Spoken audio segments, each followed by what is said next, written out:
We are Oh, here. Hello, everyone. We are hello. recording live. We do this every time. Excited to be here yet again, Rodine and myself. And today's topic, we have decided, well, actually it was something Rodine said about how to be of service in art.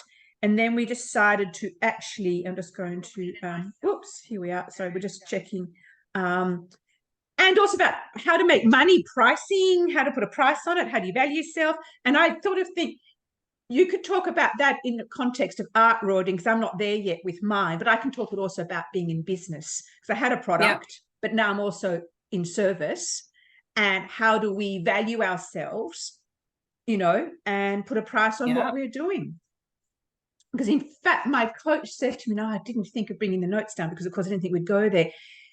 I was talking to her about something that we'd like the workshop we'd done, and she looked at me and she said, you don't realize the importance that you bring. Or it was also my work that I do, and I still, you know, we underplay and undersell ourselves or undervalue. And she said, you offer a space of safety that has not only emotional and physical, spiritual benefits, or, you know, but it's also financial, you know, oh, actually, I've just gone blank on what I was going to say. That is something of worth, of financial worth. Yeah. You know, and yeah, what do you think, you know, what do you think about that? It's so true. It's so true. And I mean, I know all of my artist friends, this is always the conversation that comes up, right? And certainly in the beginning, when you're really starting to try and sell your art, it's always a conversation. And yeah, how do you decide what it's worth on the open market? But there's also that kind of weird, and I certainly don't feel this as a teacher. I don't feel like I need to justify my wage. But when it comes to selling something like art, I think we always feel like we need to somehow justify our prices, which is so interesting. And in the business courses I've taken, like online business courses, you know, they all say that you like that whole, you have to know your why. Yes. But also it's to be in service to, yes. Right? And I had the hardest time wrapping my head around, well, how on earth is a painting in service to? Yes. Right? Had such a hard time with that. I'm like, I don't know. I paint and they're beautiful and I love them, but there was always the but. So yeah, whoever's watching, I see we have 2 viewers. Hello. But whoever's watching, come chime in with us on this one, because it's not just artists. It's like you said, you created products, right? As well. So you had a business. Anybody who has an online business, I'm sure must question that or have gone through that same process at some point, right?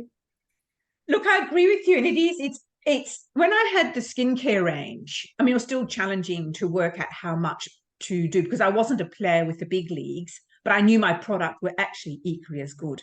But it took me a long time to even understand that. But I didn't want to be on the lower one. So I did a medium range one. But what was interesting was when I had the product, we had what you call cost of sales. So we needed to work out how much each individual, and that was from an accounting point of view and things like that. So my accountant and bookkeeper helped me set that up to work that out. So I had a baseline to work from. Then after that, it became, right, how much do I need to make if I had a rep representing me? So she needs to make money.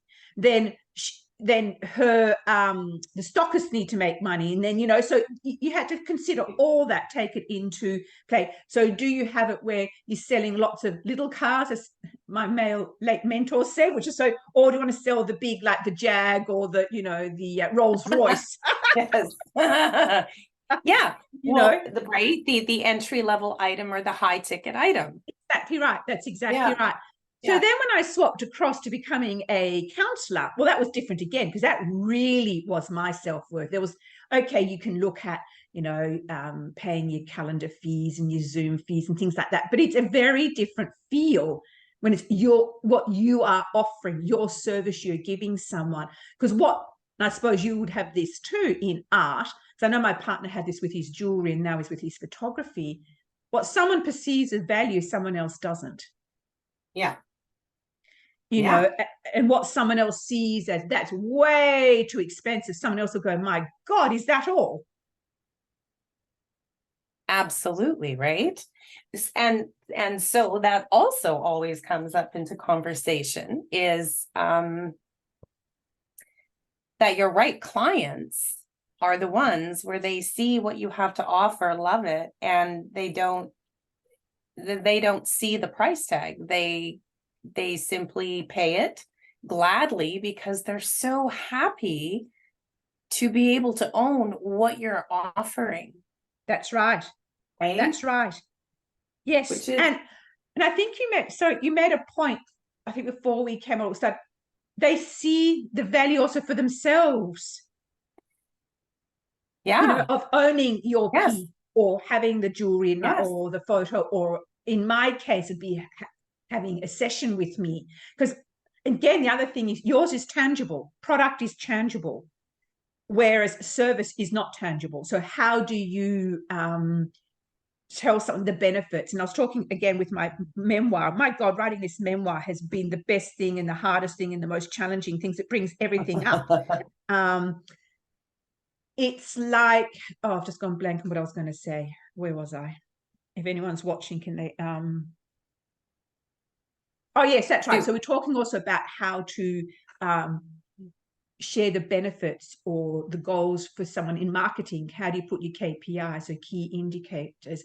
How do you put return on investment? So how can I say to someone when you come to me, yes, I can say you might feel transformation, you might feel more confident, you might have more self-love, but at the same time, the way a counselor works, or the way I've been trained, is that you as the client also needs to do the work, because a lot of it's up to you. I'm there to hold space.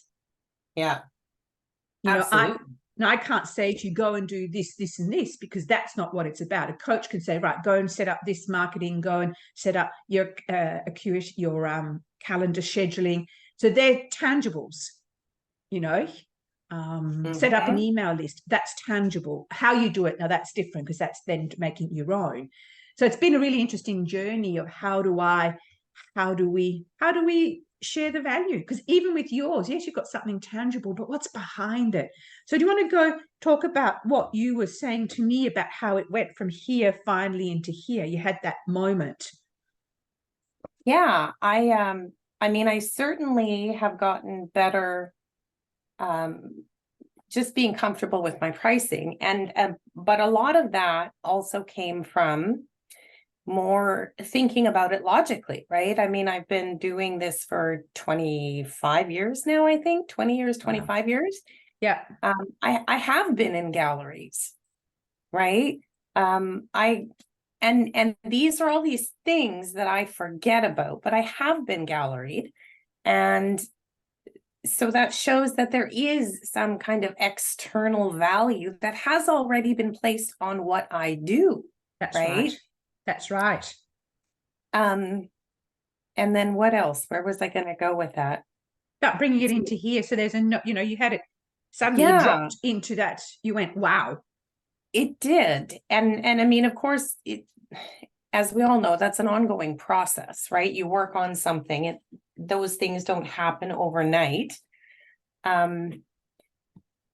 But over this past week, and certainly this weekend, like Friday, it finally dawned on me. And I was telling Chantal, going through my photo shoot pictures and really trying to look at what I do in the pictures, right? To come up with what I'm going to post. And I had so much fun doing that photo shoot, and the pictures just look so gorgeous. The paintings look so gorgeous in this natural setting. And I saw them differently.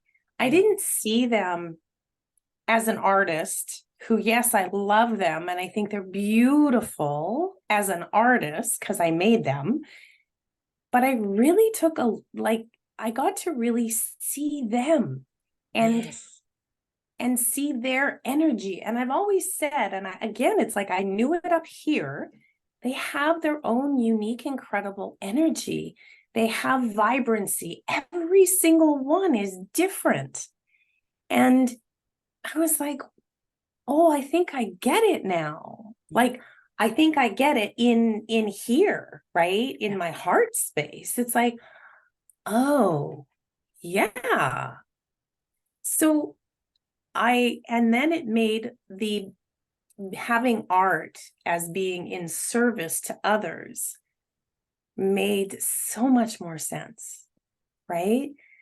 Because I also feel like that when I see other artists' work, you stop, you feel it, you have that visceral reaction to it. And that for us has that value. And I just finally got it that, oh, my artwork does that too. Well, it was really cool. Yeah. And that was why I wanted to talk about this topic, because number one, anyone who's watching, go to Rodine's Facebook page. Rodine is spelled, what was it? I've just gone blank. Designs, that's right. Yeah. The photography is amazing. It's quirky, it's unique, it is you, it is in the bush, it's in the autumn leaves. It was just, I loved it because it was like, hallelujah, someone doing something that's truly themselves, so it was truly about, in fact, it was about you, but bigger than you. It was brought, and now that I've been thinking about it, it's actually more, it was you in your art, or your art even in you. It was beautiful. Mm-hmm. It was really beautiful, and that's when you said that, I went, that made sense. The photographer really picked up that in you. Didn't she? Oh my gosh. She did such an amazing job. Yeah. And we had fun, just like you and I do. I just said, here is my idea. You want to come do this with me? She's like, yep. So off we went, and she just handled the camera, and I just fiddled around and played and, moved my art around. And yeah, it was pretty phenomenal. It was. And I think that's also because I know Willem doesn't like taking humans. He prefers the bird variety, the wildlife, and, things like that. And funny boy, because he wouldn't do it. So I got a friend who was doing a special to do my photos. And he said, well, I could have done that. I said, yeah, I know, but you didn't. You wouldn't. So that's changed his opinion. But why I'm saying that is, and making it into a bit of a joke, you need the photographer to really understand and to make you feel safe and comfortable. And because people say, well, those photos we see, I trust Willem implicitly. Right. Yeah. Yeah. Otherwise they're not going to kind of capture that essence of you, right? Exactly right. Exactly right. Well, and you're not going to let it out, because I know when people pull out a camera and it's like, oh, smile, I just like, I freeze. I'm like, no. That's right. That's exactly right. And then I end up with, it's like, no, I have my crooked smile and I know you're going to get the wrong angle. And, and then of course exactly I do. Right. I look like, I don't know, I swallowed a lemon or something, right? I just always have such a goofy look on my face. Oh, Betty, and isn't it interesting how suddenly all that becomes so important when you feel comfortable, you actually don't even see the photographer. You actually don't even feel their presence. You can just let go, and you really let go. And I love also the way, now considering, I don't know how cold it was, but you had your boots on, but you had a little strappy summer dress. And I was thinking, oh my, and then the next day or 2 days later, it's been snowing where you are, like, hello. I know. Well, that whole photo shoot came about because the bronzy dress that I was wearing was a two-piece outfit. I found it when I was out at the thrift store and I saw it. And this whole photo shoot popped into my head right then and there. And that was about a year ago. So I bought it. There I go. I bought it. It's like, okay, so now I need a photographer. And I had to wait a year for the person, but that was okay. And I did. I wanted that contrast, that juxtaposition between having artwork in a forest, which people aren't, you wouldn't think of that, but then to be wearing like evening gowns, because the black gown is an elaborately beaded, gorgeous dress. And I had on my wool socks and my hiking boots, and there I was, right? I mean, it was just fun and quirky, just like me, right? I mean, that's me. Exactly. And here comes So, Betty. Hello, you lovely lady. So full of positive energy. Love it. Thank you, Betty. And it is, hi, I think, this is the energy that we bring to the work that we do. So anyone here, and I'm reading a really good book at the moment, which I might one day we could talk. I'd actually didn't realize I'd read both of her novels, and I wrote a post yesterday on my business page about the house that Joy built, and she is actually an artist, how to be creative and how to keep joy in there, but face your fears and your unique. I'm actually really loving it at the moment. It's just been exactly what I'm needing to read where I am. So what I'm loving here is, and this is coming back to things we've talked about in other ones, when we've been through a traumatic experience, or like at the moment I'm going through depression, we've both had PTSD, it's how do we maintain that sense of self? How do we allow ourselves to be in that space, yet know there's still joy underneath there? There's still, because I can't believe it, some of the things that I've been creating, despite feeling really distressed, it's just been quite a powerful, I haven't got it right in front of me, quite a powerful way. So how can we still be of service to people in the work that we do? Because, you get concerned. I don't know how it is for you as an artist, but for me is like, how much do I share? And a beautiful friend turned it around for me. Will people still want to work with me? Because, as a holistic counselor, what will people think? I should be strong and independent. And as a friend said, reminding me, Gabor Mata, who's big in the trauma field, he shares his story because it's about how people can relate to. And then I thought, God, what if I brought that energy into my sessions? Actually, I know I don't. I have a great capacity to be able to be fully present because I have compassion for the client but myself. So how do you find that with your work when you're in a, being in your, when you've been distressed or dark? How have you dealt with that? It's sometimes I mean, the nice thing is it's just me and the paints, and they're pretty forgiving. Yeah, they are. They're pretty wonderful that way. If I'm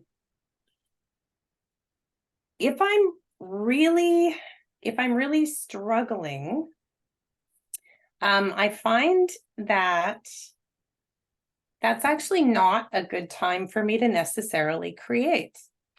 And that's opposite. I have other artist friends where, when they're going through the big crap, their paint is where they go. Yes. Right? Yes. And I know for you too, your art is still, it's so important to anchor you in, right? Yeah.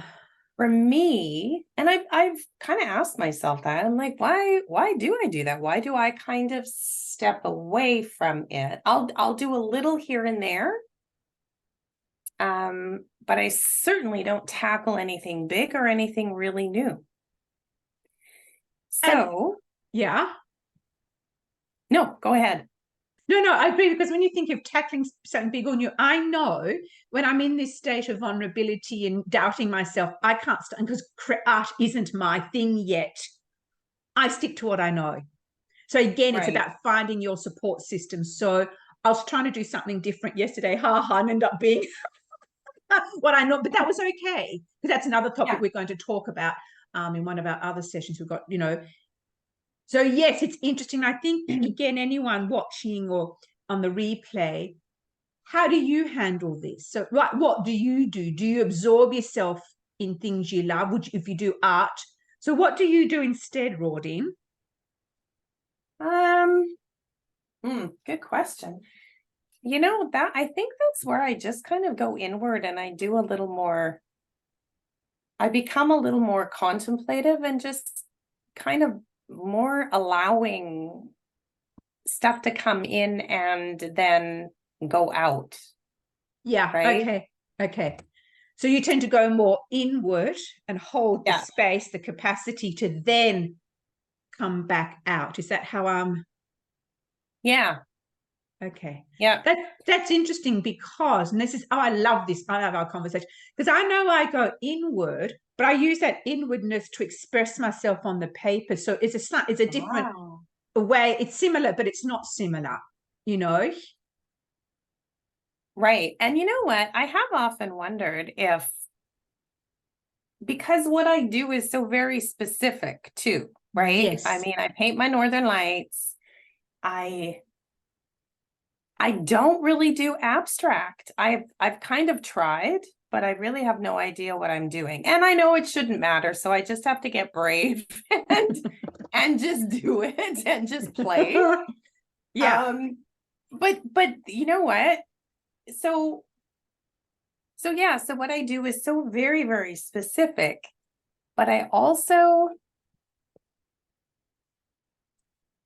feel that I have to be in at least a decent space in order to allow them to be birthed too. Yes. So Yes. it's not Yes. just like I can just sit here and just futz around and let stuff out, because Yeah. they come from inside me. So it's interesting.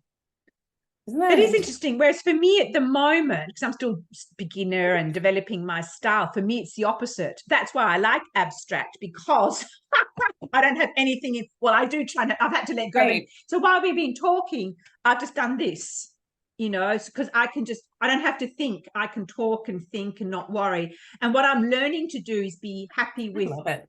with it, whether I like it or not, because Yep. that's not the point. Yep. So it's, again, how can we be of service? So this service for me is using colors I wouldn't normally use. So I'm exploring putting colors together that I perhaps wouldn't normally do. I'm exploring. So I had oil pastels here, and I thought, how am I going to use them? And suddenly yesterday, it was like, use them now. So again, it's how can I be of service to, and then the other, to what I do. So in this case, like art, but how can I allow art be of service to me? So again, it's like when I have Mm. sessions, when clients come and have a session, it becomes a exchange of energy. So it's not just all about me. I mean, yes, it's the someone said the other day, and I realized it's not only what I give the client, it's also what the client gives me, because there's a trust. So it's like the art. Yeah. So suddenly now, like, yesterday when I was playing, I got out the what do you call them? The charcoal, here. And Oh the black yeah. texture, and then here again. And I'm doing this lovely little course where she says to work with energy. So one we did all circles, one we did triangles, and one we did squares, and then fill them in. And I'm enjoying that because at the moment that's Mm. giving me the freedom just to, whereas you've got something more. So what I see you doing is more specific. I couldn't do that, at this point yet. Right. Got to keep Yeah. telling myself. Yeah, exactly. Exactly. Well, and yeah, and I think sometimes, I guess it depends on what I'm working through. Um, because sometimes the canvases, when I did that great big huge purple Northern Lights, that I loved working on her because my canvas is still, there's still kind of almost a reflection of the things that I still need to work on, right? So, Yes. that self-doubt, the judgment of what I'm doing, the feeling like I need to be in control. And it's like, well, no, you need to let go of control because Right. the paints guide me all the time. So it's always interesting. And painting that really big one was actually such a beautiful experience. And I think I posted that she was so unbelievably gentle with me as I was bringing her to life. Yeah. And Oh, that's just how it is for me. I mean, I'm just bringing her to life, but she had to talk to me, and she was just always gentle and loving. And if that day I didn't feel like painting, or I wasn't exactly sure what she wanted, I just always felt like she's like, that's okay. I'm right here. I'm right here with you. It was very cool. I loved painting her. And right. And so talk about infusing your energy into the work that you do, mm, right? mm. And they're all like that. All my paintings are like that. So yeah. I love that. And see, this to me comes back to then how do you put financial value onto that? Because there's value. Mm, As my woman said, memoir coach said to me, there's value in that. yes. But that's intangible value. That is value. Someone will instinctively know or intuitively know Yeah. that that's the piece for them. Mm-hmm. Do you actually And write a little something to go with it, like how you felt when you were doing it? Because it'd be interesting to see when someone buys it, is that what they were? I mean, they may not, but you sort of wonder what appeals to them. Did they pick up on that energy? yeah, well, you know what? Most of my work lately has been sold online, Right. and there is usually a story that goes with them. Okay. So There you is a actually write. story, not the story of how they got made, Right. but the story of what they're showing you, what they Love want it. you to see, Love it. right? So there is a story, but not about my process and or Huh. any of that. I don't know. Honestly, for me, that feels quite private, really, Yeah. because it really can be, Mm, right? mm, mm. Yeah. And I think again, it's private, it's choice. You might, you know, Yeah. yeah. I think again, this is coming back to someone will intrinsic. I do believe in energy that somewhere along the line that would be felt anyhow. Yeah. And if someone really asked and you knew them, it was face to face, you might wish to share that, or you might not. Mm-hmm. And sometimes people also don't want to know anyhow, It's you true. know. So, Don't care. They like it and they want it, or they that's don't right. like it and they don't want it. That's That's all. right. That's right. And I think something I learned a few years ago, and I was starting the art, and it was around COVID when we had I was invited into an art group. It was based, I think, mainly in Australia, women around Australia. And I said, oh, no, I can't come in. I'm not an artist. And she said, come on, just join us. And I started writing. That's how I got into it. But what I learned from that was intuitive flow, just to allow it to put my mind aside. I can't do this, and allow it. Same with words. It's really helped me Mm-hmm. develop my style and just sit there. So when I'm sitting here looking at my tray of, I think this used to be my mother's or someone's, my tray of well used, not by me. I just sit there and I just allow my eye to flick over it. Right, what color shall I pick up now? And like it just stands out. Then I just look at the Yeah. piece of that I'm doing and go, right, where does that color need to go? And I now intuitively trust that. I don't question it. Right. Yeah. Or I might start a piece, and Willem said he did this, and I don't know if you do that with your colors. When he started a piece of art, he had two ways. Either he had something clear in his mind he wanted to create, or he allowed it to come out like Michelangelo does with his marble, it comes out. So I knew Mm-hmm. today I wanted to start with some certain base colors, which were this brown, khaki brown, and the other khaki brown, two browns. And then I allowed it to go from there because they're colors I wouldn't normally use.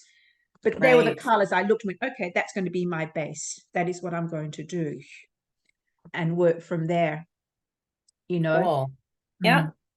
And I think also us doing these conversations are being of service for people who do watch them, and, just talking, conversing, sharing. Mm-hmm. That's being of service to people, Yeah, it you is. know. And I think on what I got reminded with reading this book, and comes back to, yes, if you can be intuitive, you can have aha moments and insights, but you need to respond to that or act on it. And she says you need to turn up. You've got to turn up. because it can all be, and even if it's just sitting in your, I know, as I said, my partner will have taught me this, that he would come down here, wouldn't always know what to do. He just sat quietly. He's got a lovely couch behind me.